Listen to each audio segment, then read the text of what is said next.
we are now in the last book, Book 3 of Weasels in a Box. Each one of these chapters starts with the book gets progressively weirder and weirder. I think that kind of happens with me naturally. I'm almost done with a project before I'm done with it, and so it just entertains me to make it weirder and weirder. I even do that when I used to draw art. I never finished any paintings or sketches, but they would get weirder as I continued it. So this is like an ode to an old classic literary formula, where each chapter would have like a little saying about what the chapter was about. So it was my sort of a nod to the old novels of the Cervantes, Don Quixote days. And I don't know. I think it makes it a little bit more ridiculous. And by the third book, it's actually a book. So I think it's another self-aware of me playing with being self-aware. So anyway, here we go. Chapter 1. In which semi-famous breaks up and reforms within the blink of an eye. Semi-famous finished their last tour without really knowing it was their last tour. When everyone got home, each went their separate ways. Franklin and Muddle lived in the same apartment, but you got the feeling that a while went by without any real communication. Franklin's girlfriend, Julia, was living there too, so there were probably plenty of opportunities to not communicate. Everyone had long since moved out of the suburbs and into the city. You and Dredd live now on a one-way street with many trees in 2 apartments next door to each other in a mostly Latino family-dominated neighborhood that was in Logan Square before it sort of gentrified. I had been there about 7 years. I moved there in, I think, maybe 1990, I think so. On the outskirts of this one-block area, gangs fought for territory. It was another world you never really saw. They seemed to ignore you as long as you ignored them. After the tour, you did not see Dredd for more than 2 weeks. You would spot him occasionally out the window returning from somewhere with his bright purple backpack strapped to his back. He would avert his gaze and you would pretend you didn't see him. You started working on a new play, and Dredd was trying to find himself a new job. The tour covered the cost of the tour and some necessary band equipment, but that didn't include any rents. Royalty checks were coming in, but Muddle and Dredd weren't on enough records at this time for it to accumulate and pay their bills. It did for you and Franklin, so you had time to sit back for a few days and reflect on the state of things. You realized that all band relations had changed once again. Nothing was going to fall back into place very easily. I'll stop here because it's interesting. Me and Ben basically were the only ones that would get royalties on Boogada. Actually, Steve Cheese had a very small one, but Warren from Ozfish, and who was on Boogada, didn't want his royalties, so it got split amongst me and Ben, and then a very, very small percentage went to Dave Best, who started Roadkill Records with us. So they didn't get anything from that record, and at that point, what did we have out by this time? We had just put out Anthem for a New Tomorrow, so they were on Wiggle, My Brain Hurts, and Anthem, but most of the money was actually coming from Boogada. For some reason, it outsold everything, and even though it had already been out before Lookout on like 2 different labels, it was still outselling everything on Lookout of the Weasel catalog. So we had a little bit more money than them, but I still worked. Actually, I worked at the Crown Books, and I quit there around 93, I think. So anyway, back to it. But everything did fall into some sort of order, and the band, apparently unkillable, moved forward. 2 months went by, and then everyone was back in rehearsals for the next record. This is when the drinking problem situation took Muddle out of the picture. And instead of trying to find another bass player, backing vocalist to replace him, Franklin invited Marky Dent from BC Pills to fly in and record. Of course, that's Mike Dirnt from Green Day on the album How to Make Enemies and Irritate People. To you, this was a sign that there just wasn't enough energy between the two of you to restructure again. BC Pills were making their mark in the mass media, and they deserved it. They were getting slack from the claustrophobic punk scene for selling out and leaving Duck Records for a major label contract. But they were always on the track for fame, and fans couldn't really understand this unless they were already in the know. Duck Records profited greatly from this abandonment. BC Pill's back catalog on Duck Records would from now on sell hundreds of times more records, due predominantly to their new association with a major label. In fact, Markey told you while he was visiting that the new major label record had already sold 50,000 copies in the first week, but they were not even close to breaking even yet. All of their recent millions were now coming from the back catalog on Duck Records. The criticizing punk kids, for the most part, were not aware of BC Pill's silent support and dedication to their old label, and Lester's encouraging them to leave, Larry, knowing that the small label could not give them the exposure they needed. In the long run, it wasn't going to matter what anybody thought. BC Pills was going to be super popular and super rich no matter what grudges, moral judgments, and criticisms came their way. Years and years later, BC Pills would go to court to remove their previous records from Duck Records' back catalog.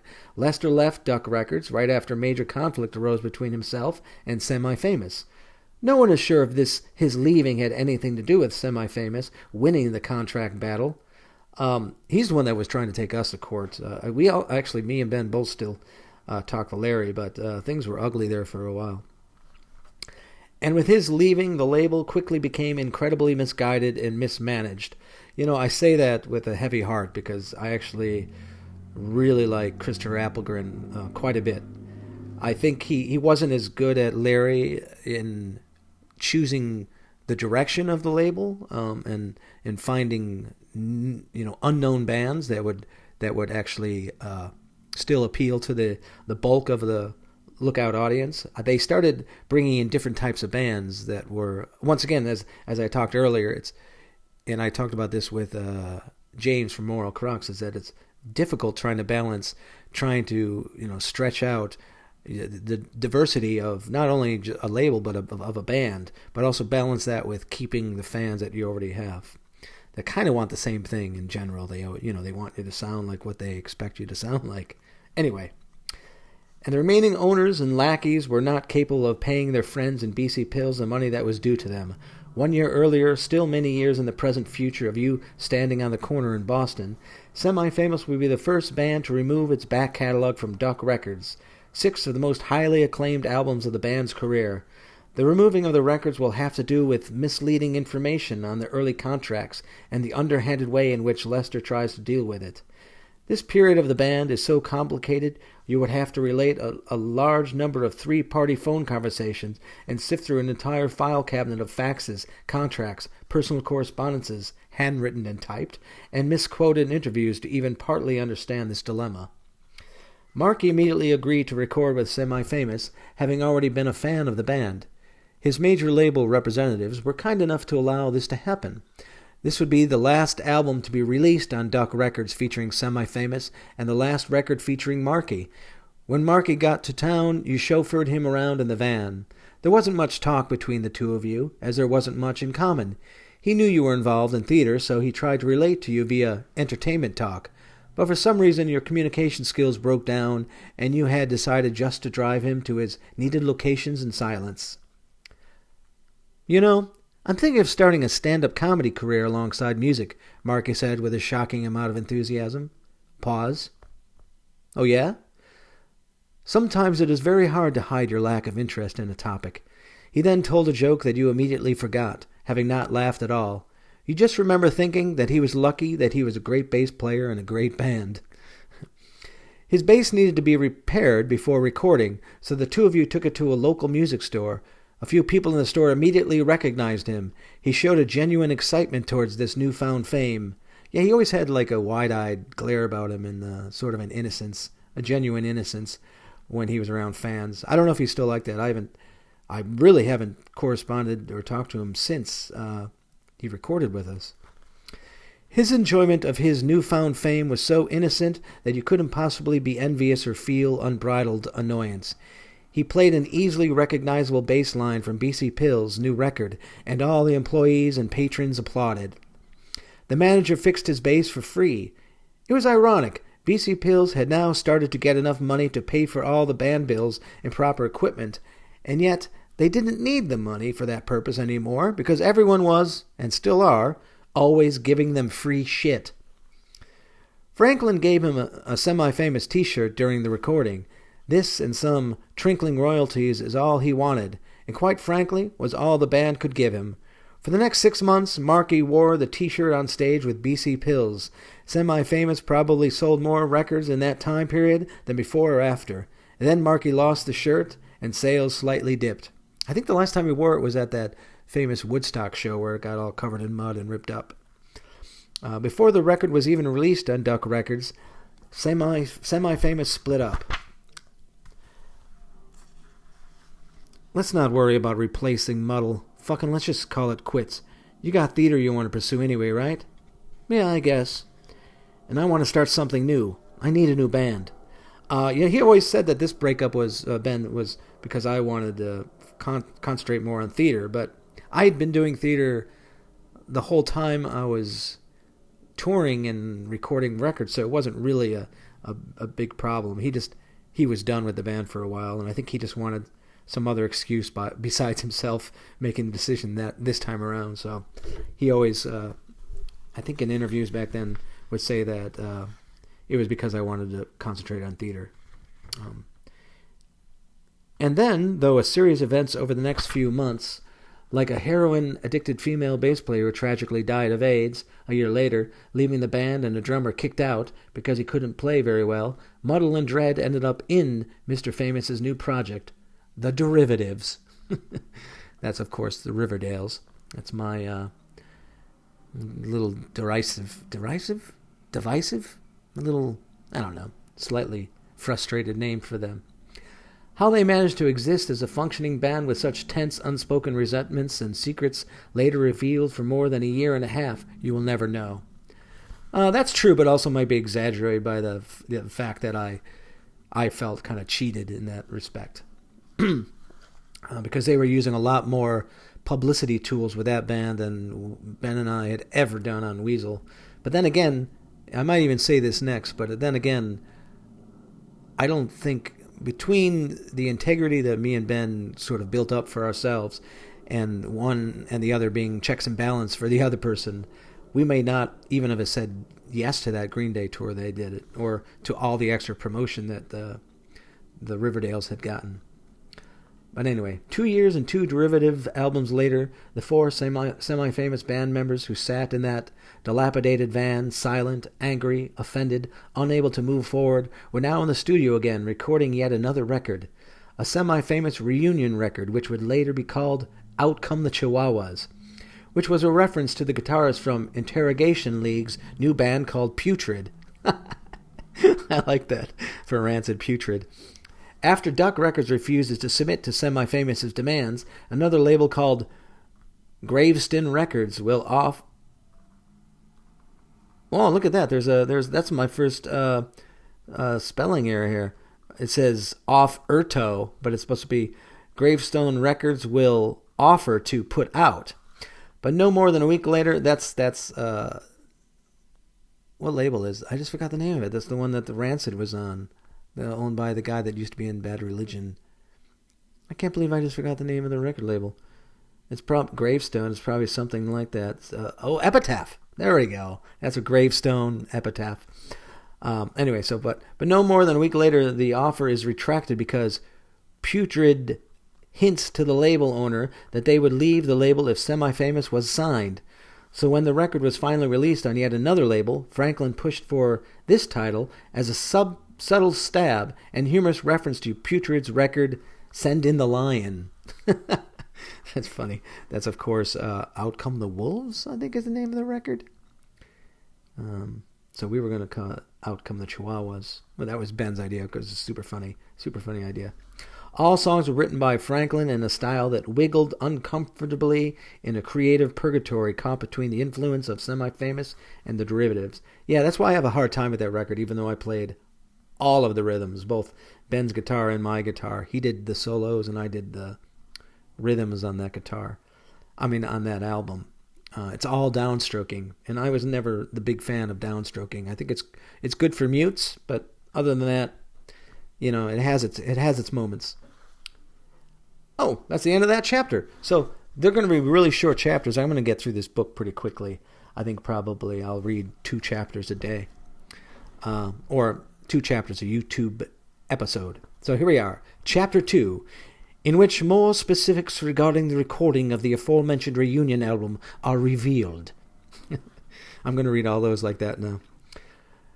Downstrokes. It has to be Downstrokes.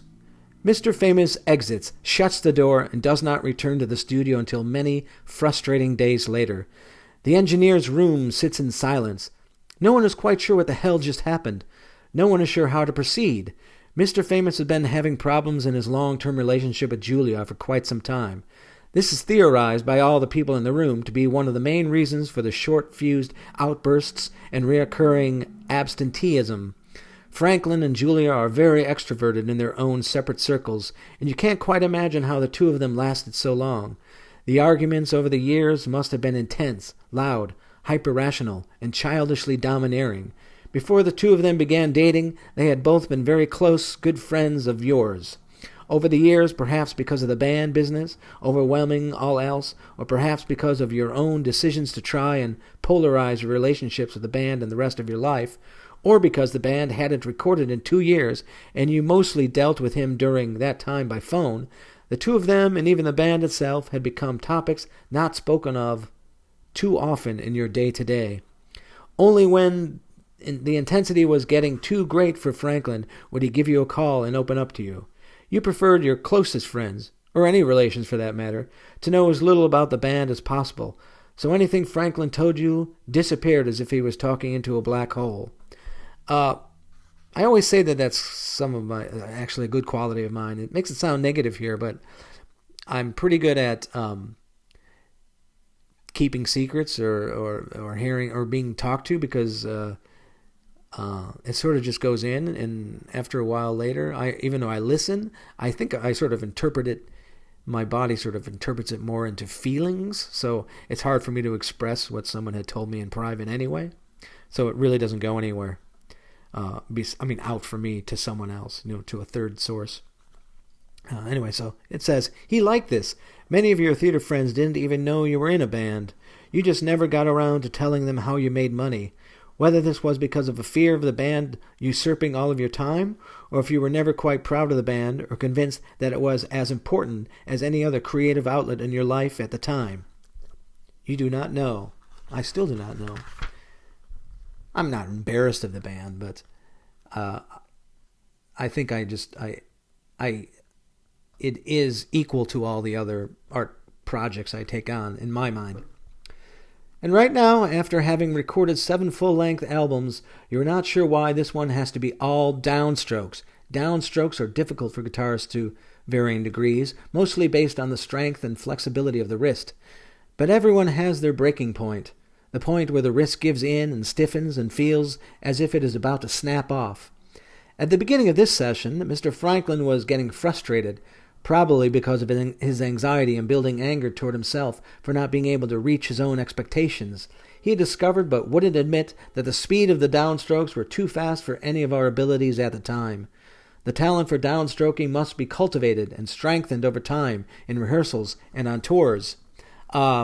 Actually, the record that it really got pretty great and way, way too fast for me. We always tried to go above, tried to write above our ability or beyond our abilities. But on Television City Dream, that one was really hard. And we had Zach, actually, who was in the band then, did a few of my downstroking tracks because it was just too damn fast. And we didn't want to do the up and down muting. He wanted all the downstroke muting. So I'm sorry. He didn't do all my downstroke. He did my downstroke muting. Not on all of them. Like You'll Be in My Dreams Today is one of the ones I'm proud of because that's pretty fast, and I got through that one. But I couldn't get through Speed of Mutation, I think was the one that was difficult. Anyway. Oh, no, those are 2 different records. Huh. Okay, anyway. The talent for downstroking must be cultivated and strengthened over time in rehearsals and on tours, and Semi-Famous engages in neither of these anymore. It hadn't always been downstrokes. As a matter of fact, it had never been downstrokes. Only occasionally were they used on prior tours and records for a slightly different choppy sound. But now for some reason it was important to be like the Ramones. The Ramones are well known in the punk community as the fathers of not only punk, but a simplistic punk sound that is subject to two-finger power chords and unyielding downstrokes in which the picking hand doesn't strum up and down the strings, it strums just down. This gives the song a more rigid staccato sound, but means you need to play twice as fast on any given song. You begin to dislike the Ramones for somehow taking control of the guidance of the band, from an influence to a regime. Why can't I get that word? A regime. Influence to a regime during your absence. The derivatives were ruled by the Franklin-interpreted guidelines of the Ramones, and now the unspoken idea was to bring that rigidity into semi-famous. You are unsure of yourself and your position in the reformed band. You are questioning everything in your thoughts without speaking up. The derivatives had been set up as a democratic facade by the dictator, Mr. Famous. Franklin never believed in a band ruled by democracy. Semi-Famous had always been more of a mother and father and their foster kids. Why had your absence made the other two band members believe this could be anything even remotely resembling a democracy? Hadn't their decaying relationships been any sign to them of this new structure's inherent failure and their own inability to match Franklin's moral intensity? Wow, I really let go in this book. I can't do it. Fuck it. Jack, you don't swear. I've been swearing now for a while. Ever since we started to suck. I suck. We suck. I want to go back to days when we recorded live and did it in one take, all in the same room, and then said, fuck it. That's good enough. We suck now. You stand up from the stool. The guitar unhooks from its strap, and Max catches it before it hits the ground. Max is Massimiliano Adelmo Giorgini. Mass, which is Max, I think is the English for mass. You know, Massimiliano is the same as Maximilian.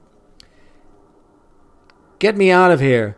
Then with a half smile, a touch of frustration, anger, and helplessness, you send out a half-serious plea. Help. You sit back on the stool. Max hands over the guitar, pats you on the knee, and says, just one more time. That's all it'll take.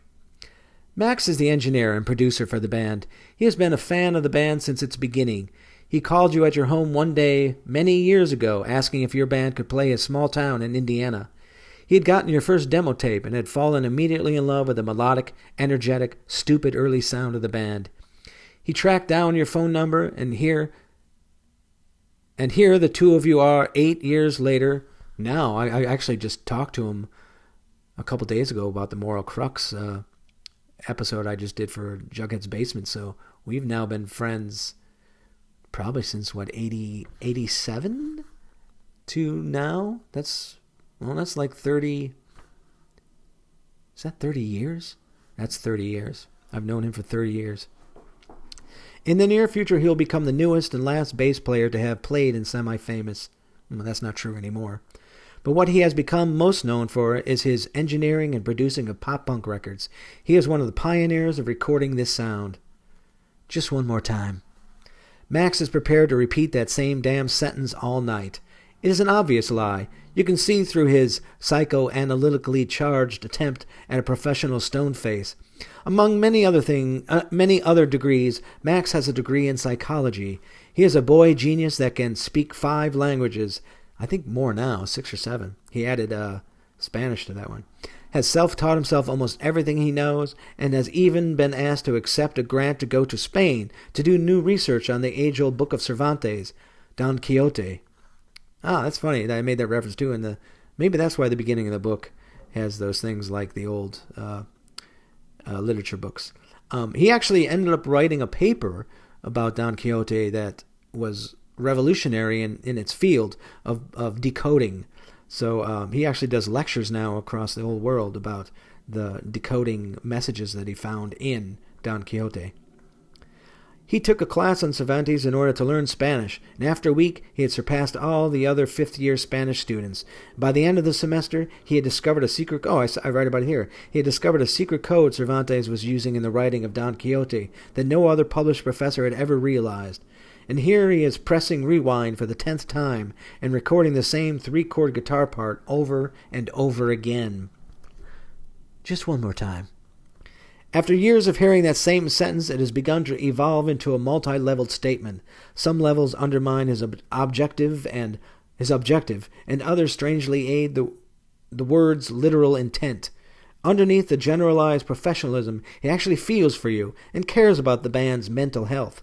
He doesn't avoid looking you in the eyes when he says, "Just one more time." The pessimistic musician is thrown into confusion. He's looking at you. Yes, he is bending the truth, but there's something sincere in his look. Perhaps you will succeed this time. And of course, the eyes and the corners of his carefully contemplated lips disobey their master's commands and show the signs of a pained grin that whispers a scream of, "Let's get this done so we can all go home for the night." But the words he does say, "Just one more time," are said with such kindness and confidence that he could get you to play that same riff until your hands fall off. Even then, if the part was not finished, he would put his vast and eclectic knowledge of the world to work and figure out a recording studio surgical technique to put your hand back on. That's funny. I made myself laugh. Anyway, finishing up. His knowledge does often appear endless. It is vast, but nowhere near complete. His perfection is flawed. That's like a tragic hero. He cannot give you the ability and agility to play as fast as you need. That's another reference to Don Quixote, a tragic flaw, and Shakespeare. Anyway, so he could not give Mr. Famous the patience to try to complete his share of the downstrokes that he himself had demanded. And Max's obsession with technology and its seemingly positive effects on punk and the mainstream increasingly gets more and more confused between technical precision and the raw creative heart that lives in the band's specific style.